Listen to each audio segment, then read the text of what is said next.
Bonjour. Vendredi dernier, je vous ai partagé la parole que Dieu avait mise sur mon cœur pour cette nouvelle année 2022, à savoir cette parole de Jésus qui nous dit « Pourquoi m'appelez-vous Seigneur, Seigneur, alors que vous n'accomplissez pas ce que je vous commande ?» Pourquoi m'appelez-vous Seigneur, Seigneur, alors que vous n'accomplissez pas ce que je vous commande? Je ne sais pas si vous avez réfléchi à cette phrase, si vous n'avez pas écouté ce message, je vous encourage à l'écouter. Et aujourd'hui, je voudrais le compléter en parlant d'un premier type de désobéissance que nous pouvons trouver chez les chrétiens, chez les enfants de Dieu, chez ceux qui se réclament disciples du Christ. Et je veux parler aujourd'hui, dans cette vidéo, de la désobéissance flagrante. Qu'est-ce que je veux dire par la désobéissance flagrante?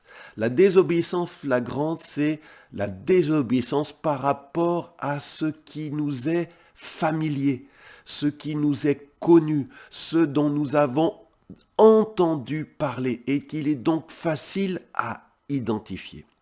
Et dans les commandements que nous trouvons dans la Bible, il y a 10 commandements qui sont connus universellement. C'est ce qu'on appelle les 10 commandements que Dieu a donnés par l'intermédiaire de Moïse.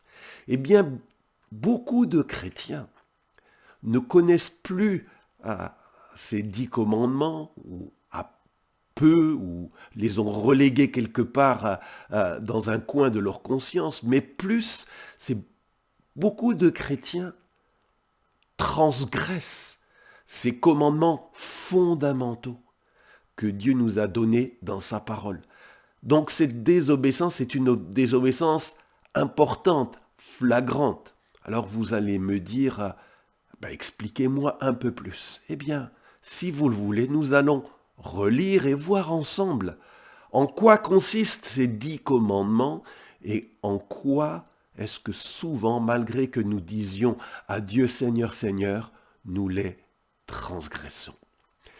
Ce texte des 10 commandements, je vais le lire dans le livre du Deutéronome, dans le chapitre 5, dans la version en français courant. Donc Deutéronome chapitre 5 et d'abord le verset 6. Dieu dit, je suis le Seigneur ton Dieu. C'est moi qui t'ai fait sortir d'Égypte où tu étais esclave. Ce verset nous rappelle le contexte des 10 commandements. C'est un texte donné au peuple d'Israël après qu'il ait été délivré d'Égypte. Alors vous allez dire, alors il ne nous concerne pas. Bien si, parce que ces commandements-là s'adressent aussi à nous chrétiens, car nous étions nous aussi esclaves dans l'Égypte spirituelle qui était notre péché. Nous étions sous la domination du Pharaon qui est Satan, le Dieu de ce monde.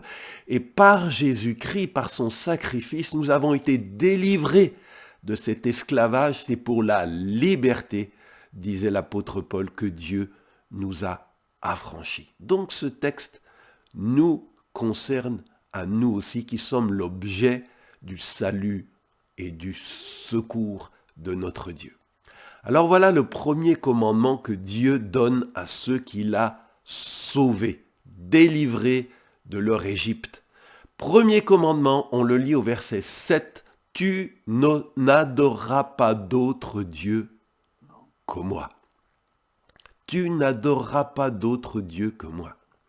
Je ne sais pas pour toi qui m'écoutes, si tu confesses que le Dieu de la Bible, le Dieu de Jésus-Christ est ton Dieu, est-ce que tu as à côté de lui d'autres dieux, d'autres divinités auxquelles tu rends un culte? Et si c'est le cas, eh bien même si tu dis Seigneur, Seigneur, tu transgresses, tu n'obéis pas au premier des commandements, c'est que on ne doit pas adorer, avoir d'autres dieux que le Dieu de Jésus-Christ. Ensuite, Dieu continue, on lit versets 8 et 9, Dieu dit, tu ne te fabriqueras aucune idole, aucune représentation de ce qui est dans les cieux, sur la terre ou dans l'eau, sous la terre. Tu ne te prosterneras pas devant des statues de ce genre, tu ne les adoreras pas. En effet, je suis le Seigneur ton Dieu, un Dieu exclusif. Dieu nous fait savoir sa volonté. Et il nous dit que nous ne pouvons pas, nous n'avons pas le droit de nous construire des idoles, des statues, des représentations, des médailles, des choses devant lesquelles nous allons nous prosterner, des choses qui vont servir d'objets cultuels, que devant ces objets, nous allons faire des gestes, des prières cultuelles qui sont réservées uniquement à Dieu. Dieu dit, que le Seigneur Dieu dit, je suis un Dieu exclusif. Alors pourquoi appelons-nous Dieu Seigneur, Seigneur, alors que dans le christianisme, nous trouvons des statues, nous trouvons des médailles, nous trouvons des choses, des représentations devant lesquelles les gens prient, devant lesquelles les gens s'agenouillent, devant lesquelles les gens se prosternent, dans lesquelles ils mettent leur confiance. Alors Jésus qui voit cela dit, mais pourquoi m'appelez-vous Seigneur, Seigneur, et vous transgressez? Vous transgressez le deuxième commandement et pourtant vous le connaissez. Pourquoi n'appliquez-vous pas ma parole? Ensuite, le Seigneur nous dit, le troisième commandement, tu ne prononceras pas mon nom de manière abusive.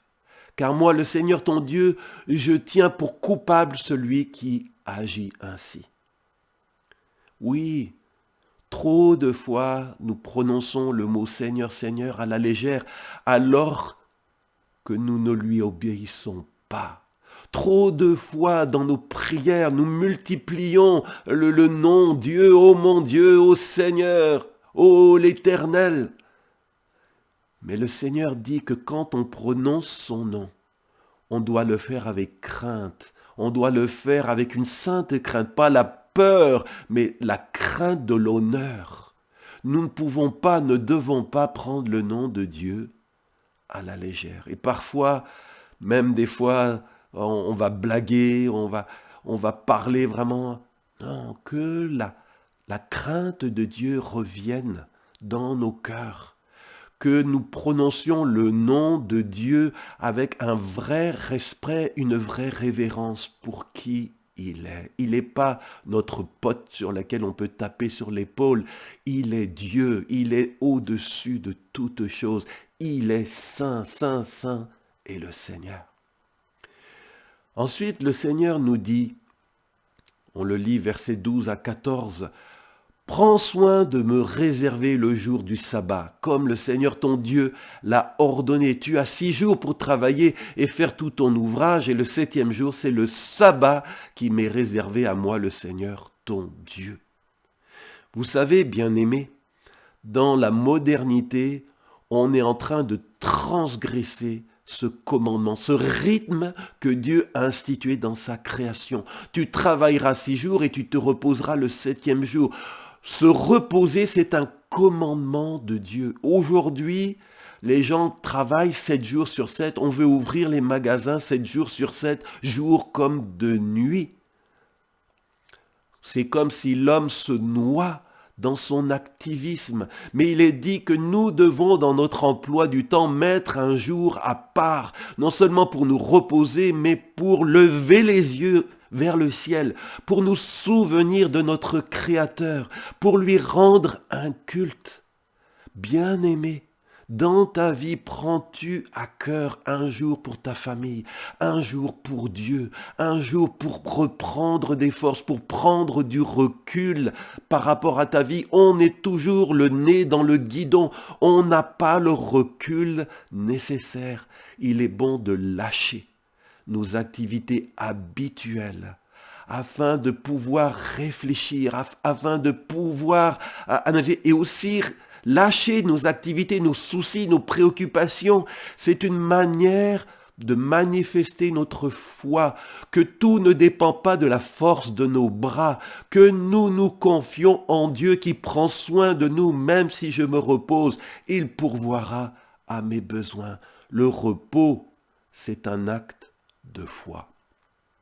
Ensuite, le Seigneur nous dit, au verset 16, « Respecte ton père et ta mère, comme je te l'ai ordonné, afin de jouir d'une vie longue et heureuse dans le pays que moi, le Seigneur ton Dieu, je te donne. » Peut-être tu vas me dire, mais moi j'ai eu des parents terribles où ma mère m'a abandonné. Mais le Seigneur dit que même si tu as souffert à cause de tes parents, même tu te mets en position de victime, cette position ne te donne pas le droit de transgresser cet enseignement. Pourquoi m'appelles-tu Seigneur, Seigneur, alors que tu n'honores pas ton père et ta mère? Ça ne veut pas dire honorer d'être d'accord avec ce qu'ils ont fait ou ce qu'ils n'ont pas fait. Mais Dieu nous demande aussi d'honorer nos parents, d'honorer ceux qui nous ont donné la vie. C'est son commandement. Si tu ne le fais pas, tu dois te repentir. Et honorer, c'est aussi prendre soin d'eux. En particulier quand nos parents sont âgés, ils deviennent plus vulnérables.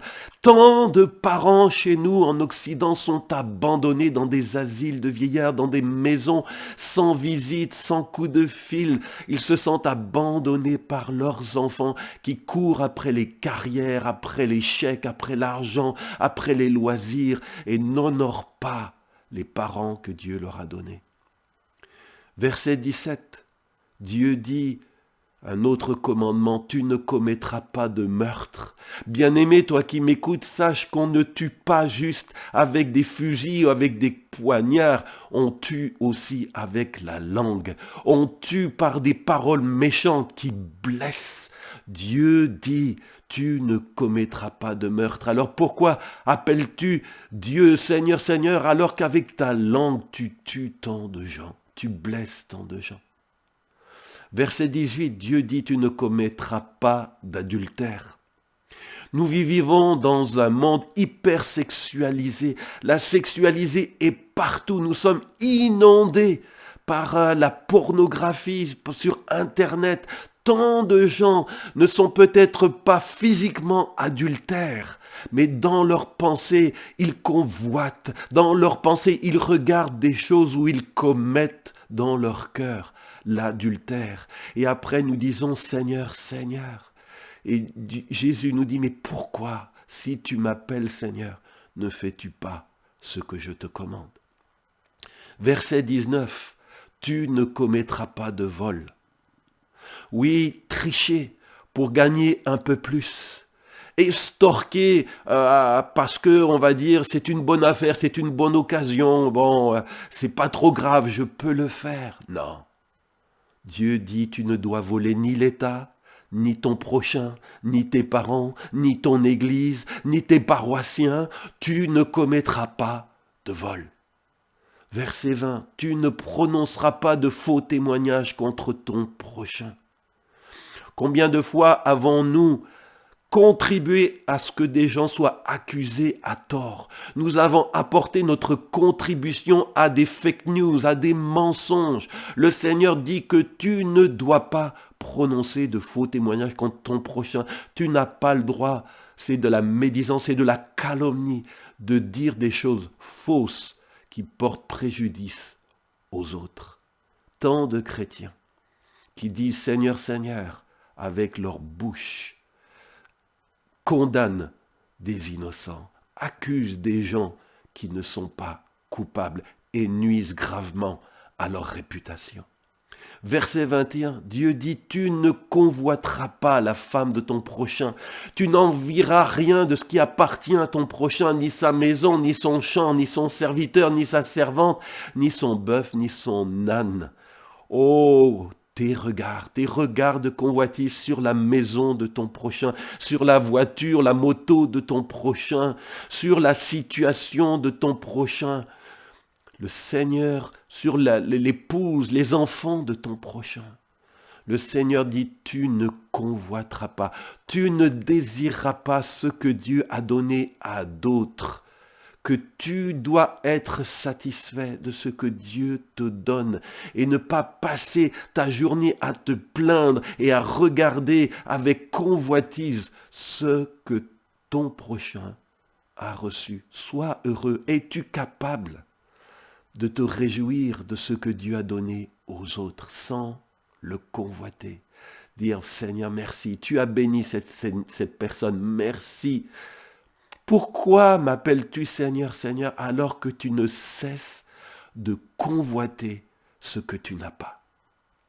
Bien-aimé, j'ai voulu faire cette vidéo parce que nous, chrétiens du 21e siècle, nous avons besoin de nous rappeler ces 10 commandements que Dieu nous a donnés. Ils ont été gravés sur des tables de pierre, mais Dieu veut les graver dans ton cœur. Et quand tu prononces ta prière, quand tu vas à l'église, tu lèves les mains pour louer Dieu et que tu emploies le mot Seigneur, Seigneur, tu dois examiner à la lumière de ces 10 paroles. Est-ce que Dieu, est-ce que Jésus est vraiment ton Seigneur? Est-ce que tu pratiques la parole que Dieu t'a donnée? Et Jésus, je termine par là, nous dit, et c'est son cœur qui nous parle, pourquoi m'appeler Seigneur alors que vous n'accomplissez pas mes commandements, les commandements de Dieu? Je prie que Dieu vous touche. Je prie que ces paroles vous fassent réfléchir. Je prie que Dieu fasse en nous une œuvre de sanctification. Que l'Église en cette année 2022 progresse dans son obéissance à Dieu. Et je vous donne rendez-vous vendredi prochain. Je parlerai vendredi prochain sur la désobéissance subtile. On a parlé aujourd'hui de la désobéissance flagrante, les transgressions des 10 commandements. Nous parlerons la semaine prochaine de transgressions beaucoup plus subtiles qui passent souvent inaperçues, mais qui sont aussi des désobéissances à notre Seigneur. Si Dieu vous a parlé, ce n'est pas pour vous enfoncer la tête dans l'eau.